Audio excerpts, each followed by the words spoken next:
बिस्मिल्लाहिर्रहमानिर्रहीम। अस्सलामु अलैकुम रहमतुल्लाहि व बरकातुहू। सैयदना बर्रा बिन आज़िब रज़ी अल्लाह अन्हु कहते हैं, हम रसूलुल्लाह सल्लल्लाहु अलैहि वसल्लम के हमरा एक अंसारी के जनाजे में गए। जब कब्र पर पहुँचे तो देखा कि अभी तक कब्र तैयार नहीं हुई थी। रसूलुल्लाह सल्लल्लाहु अलैहि वसल्लम बैठ गए। हम भी आप सल्लल्लाहु अलैहि वसल्लम के इर्द गिर्द बैठ गए। ऐसे लगता था कि हमारे सरों पर परिंदे बैठे हैं। आप सल्लल्लाहु अलैहि वसल्लम के हाथ में लकड़ी थी। उसके साथ आप सल्लल्लाहु अलैहि वसल्लम ज़मीन को कुरेदने लग गए। आप सल्लल्लाहु अलैहि वसल्लम ने सर उठाया और 2-3 बार फरमाया, अज़ाब कब्र से अल्लाह की पनाह मांगो। इसके बाद आप सल्लल्लाहु अलैहि वसल्लम ने फरमाया, मोमिन आदमी जब इस दुनिया के आखिरी और आखिरत के पहले मराहिल में होता है तो आसमान से सूरज की तरह के सफ़ेद चेहरों वाले फरिश्ते उसके पास आते हैं। उनके पास जन्नत का कफन और खुशबू होती है। वो आकर उस आदमी के आंखों के सामने बैठ जाते हैं। इतने में मौत का फरिश्ता आकर उसके सर के करीब बैठ जाता है और कहता है, ऐ पाकीज़ा रूह, अल्लाह की बख्शिश और रजामंदी की तरफ निकल। उसकी रूह आराम से बहती हुई यूं निकल आती है जैसे मशकीज़े से पानी का कतरा निकल आता है। जन्नत के फरिश्ते उस रूह को मौत के फरिश्तों के हाथों में एक लम्हा के लिए भी नहीं रहने देते, बल्कि वो फौरन उसे वसूल करके जन्नत वाले कफन और खुशबू में लपेट देते हैं। फरिश्ते उसे लेकर ऊपर जाते हैं और वो फरिश्तों की जिस जमात और गिरोह के पास से गुजरते हैं वो पूछते हैं, ये पाकीज़ा रूह किसकी है?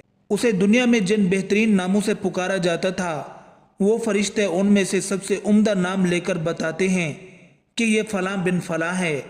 यहाँ तक वो उसे पहले आसमान तक ले जाते हैं और उसके लिए दरवाज़ा खुलवाते हैं। उनके कहने पर दरवाज़ा खोल दिया जाता है। फिर हर आसमान के मुकर्रब फरिश्ते उस रूह को ऊपर वाले आसमान तक छोड़ कर आते हैं। इस तरह उसे 7वें आसमान तक ले जाया जाता है। अल्लाह ताला फरमाता है, मेरे बंदे के नामे आमाल वाली किताब इल्लियीन में लिख दो और इसे ज़मीन की तरफ वापस ले जाओ, क्योंकि मैंने इसको उसी से पैदा किया है, इसलिए मैं इसको उसी में लौटाऊंगा और फिर उसको दूसरी मर्तबा उसी से निकालूंगा।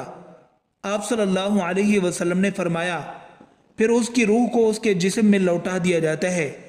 उसके पास 2 फरिश्ते आते हैं और उसे बिठाकर उससे पूछते हैं, तेरा रब कौन है? वो कहता है, मेरा रब अल्लाह है। वो कहते हैं, तेरा दीन क्या है? वो कहता है, मेरा दीन इस्लाम है। वो कहते हैं, ये जो आदमी तुम्हारे अंदर मबऊस किया गया था वो कौन है? वो जवाब देता है, वो अल्लाह के रसूल सल्लल्लाहु अलैहि वसल्लम हैं। वो कहते हैं, ये बातें तुम्हें कैसे मालूम हुई?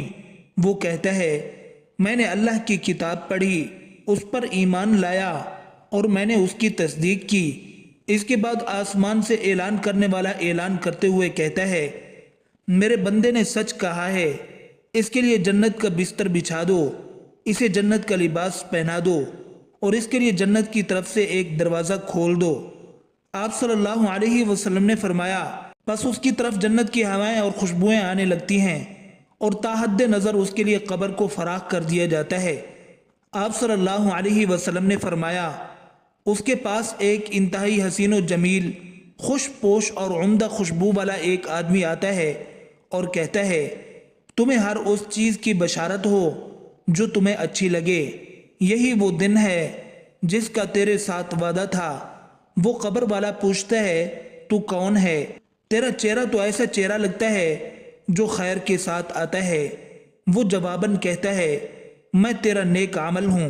वो कहता है, ऐ मेरे रब, क़यामत कायम कर दे ताकि मैं अपने अहल और माल की तरफ लौट सकूँ। आप सल्लल्लाहु अलैहि वसल्लम ने फरमाया, काफिर आदमी जब इस दुनिया से रुखसत होकर आखिरत की तरफ जा रहा होता है तो आसमान से सियाह चेहरों वाले फरिश्ते आते हैं। उनके पास टाट होते हैं। वो आकर उनके सामने बैठ जाते हैं। इतने में मौत का फरिश्ता आकर उसके सर के करीब बैठ जाता है और कहता है, ऐ खबीस रूह, अल्लाह के गुस्से और नाराज़गी की तरफ निकला। वो उसके जिस्म में बिखर जाती है। फिर फरिश्ता उसे यूं खींचता है जैसे कांटेदार सलाख को तर ऊन में से खींचकर निकाला जाता है। जब फरिश्ता उसे निकाल लेता है تو دوسرے فرشتے اس روح کو اس کے ہاتھ میں ایک لمحہ کے لیے بھی نہیں رہنے دیتے، بلکہ وہ اسے فوراً ٹاٹو میں لپیٹ لیتے ہیں۔ روح زمین پر پائے جانے والی سب سے گندی بدبو اس سے آتی ہے۔ فرشتے اسے لے کر اوپر کو جاتے ہیں۔ وہ فرشتوں کی جس جماعت کے پاس سے گزرتے ہیں تو وہ پوچھتے ہیں، یہ خبیث روح کس کی ہے؟ اس آدمی کو دنیا میں جن برے ناموں سے پکارا جاتا تھا وہ ان میں سے سب سے برا اور گندا نام لے کر بتاتے ہیں کہ یہ فلاں بن فلاں ہے، یہاں تک کہ فرشتے اسے پہلے آسمان تک لے جاتے ہیں اور دروازہ کھلوانے کا کہتے ہیں، لیکن اس کے لیے آسمان کا دروازہ نہیں کھولا جاتا۔ اس کے بعد اس کی روح کو اس کے جسم میں لوٹا دیا جاتا ہے اور دو فرشتے اس کے پاس پہنچ جاتے ہیں اور اسے بٹھا کر اس سے پوچھتے ہیں، تیرا رب کون ہے؟ وہ کہتا ہے میں تو نہیں جانتا۔ وہ پوچھتے ہیں، تیرا دین کیا ہے؟ وہ کہتا ہے میں تو نہیں جانتا۔ آسمان سے اعلان کرنے والا اعلان کرتا ہے، یہ جھوٹا ہے، اس کے لیے جہنم کا بستر بچھا دو اور اس کے لیے جہنم کی طرف دروازہ کھول دو۔ پس وہاں سے اس کی طرف جہنم کی حرارت اور بدبو آنے لگتی ہے۔ اس کی قبر اس پر اس قدر تنگ کر دی جاتی ہے کہ اس کی پسلیاں ایک دوسرے میں گھس جاتی ہیں۔ ایک انتہائی بد شکل، بد صورت، گندے لباس والا بدبودار آدمی اس کے پاس آ کر کہتا ہے، تجھے ہر اس چیز کی بشارت ہو جو تجھے بری لگتی ہے، یہ وہی دن ہے کہ جس کا تجھ سے وعدہ کیا جاتا تھا۔ وہ پوچھتا ہے، تو کون ہے؟ تیرا چہرہ تو ایسا چہرہ ہے جو شر کے ساتھ آتا ہے۔ وہ کہتا ہے، میں تیرا برا عمل ہوں۔ وہ قبر والا کہتا ہے، اے میرے رب، قیامت قائم نہ کرنا۔